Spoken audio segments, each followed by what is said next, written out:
Boss cinema ನಿರ್ದೇಶಕ ಲವ ಅವರು ಫೋನೋ join ಆಗಿದ್ದಾರೆ. ಲವ ಅವರೇ ನಮಸ್ಕಾರ, ರಾಘವ ಸೂರ್ಯ ಮಾತಾಡ್ತಾ ಇದ್ದೀನಿ. ನಮಸ್ತೆ ಸರ್. ನಮಸ್ತೆ ಸರ್. ಸರ್ ಏನಿದು ಮ್ಯಾಟ್ರ್ ಏನು? ಈಗ ಏನು ಸಿವಿಲ್ ಕೋರ್ಟ್ ಅನ್ನಿ ಏನು ದರ್ಶನ್ ಸರ್ ಮತ್ತೆ ವಿಜಯಲಕ್ಷ್ಮಿ ಮೇಡಮ್ ಅವರು ಏನು ನಾವು ಸಿನಿಮಾ ಮಾಡಿದೀವಿ ಬಾಸ ಸಿನಿಮಾದ ಮೇಲೆ ಒಂದು OS ನಂಬರ್ 2151/2026 ಕೇಸ್ ಹಾಕೊಂತಾರೆ. ಎಕ್ಸ್ಪರ್ಟ್ ಎಸ್ಟೇ ತಗೊಂತಾರೆ. ಅದು ಏನೋ ಒಂದು ಇನ್ಸಿಡೆಂಟ್ ನಡೆದಿದೆ, ಆ ಇನ್ಸಿಡೆಂಟ್ ಗೆ ಸಂಬಂಧಪಟ್ಟಾಗಿ ಸಿನಿಮಾ ಮಾಡ್ತಾರೆ. ನಾವು ಬಿಟ್ಟಿರೋ ಟೇಜರ್ ನಲ್ಲಿ ಏನ್ ಹಾಕಿದ್ದಾರೆ ಅದು ಕಂಪೇರಿಸಮ್ ಆಗುತ್ತೆ ನಮ್ಮ ಪರ್ಸನಲ್ ಲೈಫ್ ಮತ್ತೆ ದರ್ಶನ್ ಸರ್ ಅವರ ಲೈಫ್ಗೆ ಅಂತ ಹೇಳಿ ಎಕ್ಸ್ಪರ್ಟ್ ಇಂಜೆಕ್ಷನ್ ತಗೊಂತಾರೆ. ನಂತರ ನಾವು ಅದನ್ನ ಸಿಟಿ ಸಿವಿಲ್ ಕೋರ್ಟ್ ಬೆಂಗಳೂರಲ್ಲಿ ನಮ್ಮ ಸೀನಿಯರ್ ಕೌನ್ಸಿಲ್ ವಿವೇಕ್ ಸುಬ್ಬಾರೆಡ್ಡಿ ಅವ್ರನ್ನ ಎಂಗೇಜ್ ಮಾಡ್ತೇವೆ. ಎಂಗೇಜ್ ಮಾಡಿದ ನಂತರ ಅಲ್ಲಿ ಸ್ಟೇ ವೆಕೆಟ್ ಆಗುತ್ತೆ. ಸ್ಟೇ ವೆಕೆಟ್ ಆದ ನಂತರ ಅವರು MFA ಹಾಕೊಂತಾರೆ ಹೈಕೋರ್ಟ್ ನಲ್ಲಿ ಹಾಕೊಂಡು ಈ ಸಿನಿಮಾ ಬಿಡುಗಡೆ ಆಗ್ಬಾರ್ದು ಅಂತ ಏನು ಸಿವಿಲ್ ಕೋರ್ಟ್ ಮಾಡಿದಂತಹ ಆದೇಶ ಸರಿ ಇಲ್ಲ. ಸೊ ಈ ಸಿನಿಮಾವನ್ನ ಸೆನ್ಸಾರ್ ಕೊಟ್ಟಿದ್ದಾರೆ, ಅದನ್ನ ಬ್ಯಾನ್ ಮಾಡಬೇಕು ಅಂತ ಹೇಳಿ ಸುಮಾರು 1.5 ತಿಂಗಳಿಂದ ಇದು ವಾದ ವಿವಾದಗಳನ್ನೆಲ್ಲ ನಡೆದಿ ಇಂದು CCH 13 ನಲ್ಲಿ ಏನು ಬಾಸ್ ಸಿನಿಮಾ ಬಿಡುಗಡೆಗೆ ಯಾವುದೇ ಅಡೆತಡೆ ಇಲ್ದಲೆ ಆರ್ಡರ್ ಮಾಡಿದ್ದಾರೆ. ಜೊತೆಗೆ ಅವ್ರು ಮಾಡ್ಬೇಕಾದ್ರೆ ಹೇಳಿದ್ದಾರೆ, ಏನು ಸೆನ್ಸಾರ್ ಬೋರ್ಡ್ ಹೇಳಿತ್ತು 30 ಸೆಕೆಂಡ್ ನಾವು ಈ ಸಿನಿಮಾ ಕಾಲ್ಪನಿಕ ಅಂತದ್ದು ಮಾಡೋಂಥದ್ದು ಅದನ್ನ ಮಾಡಬೇಕು. ಮತ್ತು ಏನು ನಾವು ಟೀಸರ್ ನಲ್ಲಿ ಟ್ರೂ ಇವೆಂಟ್ಸ್ ಅಂತ ಆಗಿತ್ತು ಅದನ್ನ ತೆಗಿಬೇಕು ನೀವು ಅಂತ ಹೇಳಿದ್ದಾರೆ. ನಾವು ಅದಕ್ಕೆ ಒಪ್ಪಿಗೆ ತೆಗಿಬೇಕು ಅದನ್ನ ಇನ್ನೊಂದ್ಸಲ ಹೇಳಿ ಕಮ್ಮಿಗೆ. ನಾವು ಟೀಸರ್ ನಲ್ಲಿ ಬೇಸ್ಡ್ ಆನ್ ಟ್ರೂ ಇವೆಂಟ್ಸ್ ಅಂತ ಆಗಿತ್ತು ಅದನ್ನ ಕಟ್ ಮಾಡಬೇಕು ಅಂತ ಹೈಕೋರ್ಟ್ ನಮ್ಗೆ ಓರಲಿನೂ ಹೇಳಿದೆ, ಆದೇಶನೂ ಮಾಡಿದೆ. ಇನ್ನ ನಮ್ಗೆ ಕಾಪಿ ಸಿಕ್ಕಿಲ್ಲ. ಸೊ ನೋಡುವ. ಸರಿ, ನಾವು ಆಲ್ರೆಡಿ ಟೀಸರ್ ಅಲ್ಲಿ ಇದ್ದಿದ್ದ ಅದನ್ನ ಕಟ್ ಮಾಡಿದ್ದೇವೆ. ಏನ್ ಹೈಕೋರ್ಟ್ ಹೇಳದ 5 ನಿಮಿಷದಲ್ಲಿ ಅದನ್ನ ನಾವು ಕಟ್ ಮಾಡಿದ್ದೇವೆ ಸರ್. ಈಗ with all due respect to the court, ನ್ಯಾಯಾಲಯಕ್ಕೆ ನಾವು ಗೌರವವನ್ನು ಸಲ್ಲಿಸ್ತಾ ನಾನು ನಿಮಗೆ ಪ್ರಶ್ನೆ ಕೇಳ್ತಾ ಇದ್ದೀನಿ. ಬೇಸ್ಡ್ ಆನ್ ಟ್ರೂ ಇವೆಂಟ್ ಅಂತ ಇತ್ತಲ್ಲ, ಈಗ ನೀವು ತೆಗೆದ ತಕ್ಷಣ ಅದು ಟ್ರೂ ಇವೆಂಟ್ ಆಗೋದಿಲ್ವಾ? ಅಲ್ಲ, ಬೇಸ್ಡ್ ಆನ್ ಟ್ರೂ ಇವೆಂಟ್ಸ್ ಅಂದ್ರೆ ನಾವೆಲ್ಲೂ ಕೂಡ ಏನು ಒಂದು ಪ್ರಕರಣ ನಡೆದಿದೆ, ಏನ್ ಟ್ರಯಲ್ ನಡೀತಿದೆ ಆ ಸಿನಿಮಾ ಮಾಡಿಲ್ಲ. ನಾನು ಆಗ್ಲೂ ಹೇಳಿದ್ದೇನೆ, ಈಗ್ಲೂ ಹೇಳಿದ್ದೇನೆ. ಟ್ರೂ ಇವೆಂಟ್ಸ್ ಅಂದ್ರೆ ಸಮಾಜದಲ್ಲಿ ನಡೆಯುವಂತ ಅನೇಕ ಘಟನೆಗಳನ್ನ ಕಲ್ಪನೆ ಆಧಾರದ ಮೇಲೆ ಮಾಡಿದೀವಿ ಅಂತ ನಾವು ಕೋರ್ಟ್ಗೂ ಹೇಳಿದೀವಿ. ಬಟ್ ನಾವ್ ಯಾವುದೇ ಕಾರಣಕ್ಕೂ ಈ ಟ್ರಯಲ್ ನಡೆಯುವಂತ ದರ್ಶನ್ ಸರ್ ಕೇಸ್ ನ ಆ ಪ್ರಕರಣ ನಾವ್ ಮಾಡಿಲ್ಲ. ಈ ಅನುಮಾನ ಯಾಕೆ ವ್ಯಕ್ತವಾಯ್ತು ಆರಂಭದಲ್ಲಿ? ಈಗ ನೀವೆಲ್ರಿಗೂ ಕತೆ ಹೇಳ್ಕೊಂಡು ಸಿನಿಮಾ ಮಾಡ್ತಾ ಹೋಗ್ತೀರಾ, ಯಾವಾಗಲೂ ಕ್ಯೂರಿಯಾಸಿಟಿ ಇರಬೇಕು ಅಂತ ಹೇಳಿದಾಗ ಗೌಪ್ಯವಾಗಿ ಇಡ್ತೀರಿ ಯಾವಾಗಲೂ ಕಥೆಯನ್ನು.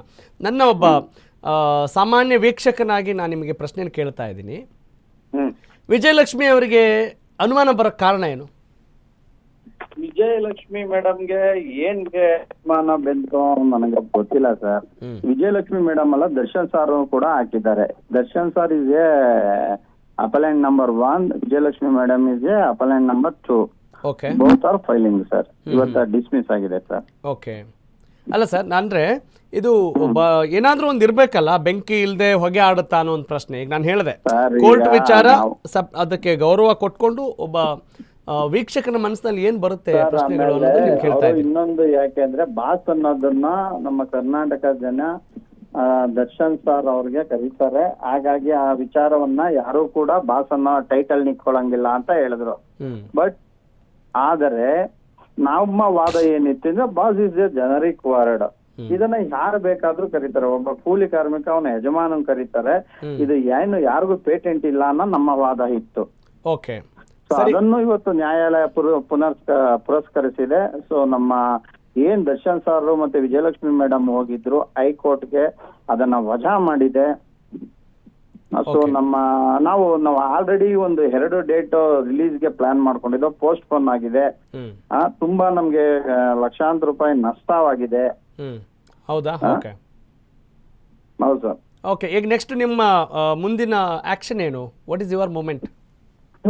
ಸಿನಿಮಾ ರಿಲೀಸ್ ಮಾಡೋದು ಸರ್, ಇನ್ನೇನಿದೆ. ಓಕೆ, ಈಗ ದೊಡ್ಡ ಮಟ್ಟದ ಸುದ್ದಿ ಅಂತೂ ಖಂಡಿತ ಆಗಿದೆ ಈ ವಿಚಾರಕ್ಕೆ ಸಂಬಂಧಪಟ್ಟ ಹಾಗೆ. ಒಂದಿಷ್ಟು ಕೋರ್ಟ್ ಮೆಟ್ಲು ಕೂಡ ಏರಿದೆ. ಹಾಗಾಗಿ ನಾ ಇದನ್ನು ಕೇಳ್ತಾ ಇದ್ದೀನಿ. ಹಾಗಾದ್ರೆ what is the one line agenda of this movie? ಒಂದೇನ ಎಂಟರ್ಟೈನ್ಮೆಂಟ್ ಸರ್, ಅಷ್ಟೇ. ನಾವೇನ್ ಮೆಸೇಜ್ ಏನಿಲ್ಲ, ಸೊ ಎಂಟರ್ಟೈನ್ಮೆಂಟ್ ಅಷ್ಟೇ ಸರ್. ಓಕೆ, ಇದು ಅಂದ್ರೆ ಮಾಸ್ ಮೂವಿ. ಹೌದೌದು. ಓಕೆ, ಇನ್ನು ಏನಾದರೂ ಚಾಲೆಂಜಸ್ ಇದಾವ ಈ ಸಿನಿಮಾಗೆ ಸಂಬಂಧಪಟ್ಟ ಹಾಗೆ ನಿಮಗೆ? ಸರ್, ಈ ಸಿನಿಮಾ ರಿಲೀಸಿಗೆ ಸಂಬಂಧಪಟ್ಟ ಹಾಗೆ ಏನಾದರೂ ಇನ್ನೂ ಸವಾಲುಗಳಿದ್ದಾವ, ಚಾಲೆಂಜಸ್ ಇದಾವ ಏನಾದರೂ? ಸರ್ ನೋಡಿ ಸರ್, ನಾವಂತೂ I am fan of Darshan sir. ಇವತ್ತು ಗೌರವ ಇದೆ, ಹಿಂದೆನೂ ಇದೆ, ಮುಂದೆನೂ ಇರ್ತೈತೆ. ಓಕೆ, ಸೊ ಹಾಗಾಗಿ ಅವ್ರು ಬೇಗ ಬಿಡುಗಡೆ ಆಗ್ಲಿ, ರಿಲೀಸ್ ಆಗ್ಲಿ, ಅವ್ರಿಗೆ ಒಳ್ಳೇದಾಗ್ಲಿ ಅನ್ನೋದೇ ನಮ್ಮ ಆಶಯ ಸರ್, ಅಷ್ಟೇನೆ. ಓಕೆ, ಈಗ ನೆಕ್ಸ್ಟ್ ಲಕ್ಷಾಂತರ ರೂಪಾಯಿ ಖರ್ಚಾಗಿದೆ ಅಂತ ಹೇಳಿದ್ರಲ್ಲ, ಅದಕ್ಕೆ ಪೂರಕವಾಗಿ ಮತ್ತೆ ಬೇರೆ ಏನಾದರೂ ಆಕ್ಷನ್ ತೆಗೆದುಕೊಳ್ತಾ ಇದ್ದೀರಾ? ಕ್ಲೇಮ್ ಮಾಡ್ತಾ ಇದ್ದೀರಾ? ಪ್ರೊಡ್ಯೂಸರ್ ಮತ್ತೆ ಅವ್ರಿಗೆ ಬಿಟ್ಟಿದ ವಿಚಾರ ಸರ್. ಅದನ್ನ ಡಿಸಿಷನ್ ಅವರು ಮತ್ತೆ ನಮ್ಮ ಲೀಗಲ್ ಟೀಮ್ ಜೊತೆ ಮಾತಾಡಿ ಅವ್ರು ಏನ್ ತಗೊಂತಾರೆ ಅದಕ್ಕೆ ನಾವು ಬದಲಾಯಿಸ್ತೀವಿ. ಆಸ್ ಎ ಡೈರೆಕ್ಟರ್ ನಮ್ಗೆ ಒಂದು ಚಾಲೆಂಜಿಂಗ್ ಇತ್ತು, ಹೈಕೋರ್ಟ್ ನಲ್ಲಿ ಇದ್ದಿದ್ದು. ಇನ್ನ ನಮ್ಮ ಕೆಲಸ ಕಾರ್ಯಗಳನ್ನ ಬಿಟ್ಟು ಕೆಲವು ಸರಿ ನೋವಾಯ್ತು, ಯಾಕಾದ್ರೂ ನಾವು ಈ ಸಿನಿಮಾ ಮಾಡಿದ್ವು, ಬಾಸ್ ಅನ್ನೋ ಟೈಟಲ್ ಅನ್ನ ಯಾಕಿಟ್ಟು, ಅಷ್ಟು ಬೇಜಾರಿಂದ ದಿನ ಕೋರ್ಟ್ಗೆ ಹೋಗ್ತಾ ಇದ್ದೋ. ಬಟ್ ನಮ್ಮ ಏನ್ ಲೀಗಲ್ ಟೀಮ್ ಇದೆ, ವಿವೇಕ್ ಸುಬ್ಬಾರೆಡ್ಡಿ ಸರ್, ಅವರ ಟೈಟ್ಲ್ ಏನ್ ಚೇಂಜ್ ಮಾಡಲ್ವಲ್ಲ ತಾವು? ಇಲ್ಲ. Okay, yes sir. ಈಗ ಈ ಮುಂಚೆ ಯಾವೆಲ್ಲ ಸಿನಿಮಾಗಳನ್ನು ಮಾಡಿದಿರಿ? ಈ ಅನುಮಾನ ಬರಕ್ಕೆ ಏನಾದರೂ ನಿಮ್ಮ ಟ್ರ್ಯಾಕ್ ರೆಕಾರ್ಡ್ ಏನಾದರೂ ಕಾರಣನಾ? ಸರ್, ನಾನು ಅಯೋಧ್ಯಪುರಂ ಅಂತ ಒಂದು ಮಾಡಿದೆ, ಮಿಸ್ಟರ್ ನಟೋರ್ಲಾಲ್ ಅಂತ ಮಾಡಿದ್ದೆ. ಇದು ನನ್ನ 3ನೇ ಚಿತ್ರ ಸರ್, ಬಾಸ್. ಓಕೆ, ಲವ ಅವರೇ, ಒಳ್ಳೇದಾಗ್ಲಿ. ಧನ್ಯವಾದ ನಮ್ಮ ಜೊತೆ ಮಾತನಾಡಿದ್ದಕ್ಕಾಗಿ. ನಮಸ್ಕಾರ.